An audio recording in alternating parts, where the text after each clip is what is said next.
This is the HTC U11 Life, and I'll show you how to change lock screen wallpaper on this device.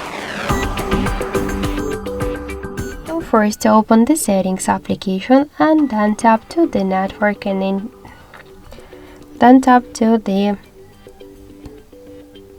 display and button section. Tap to wallpaper and select one from the wallpapers, photos, allow wallpaper sections.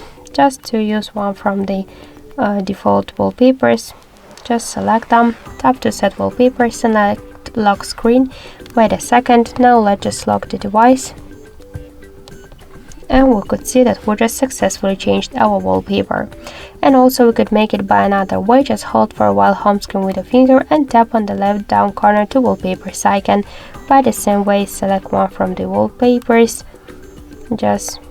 Let's select this one, tap to OK, lock screen, and that's it.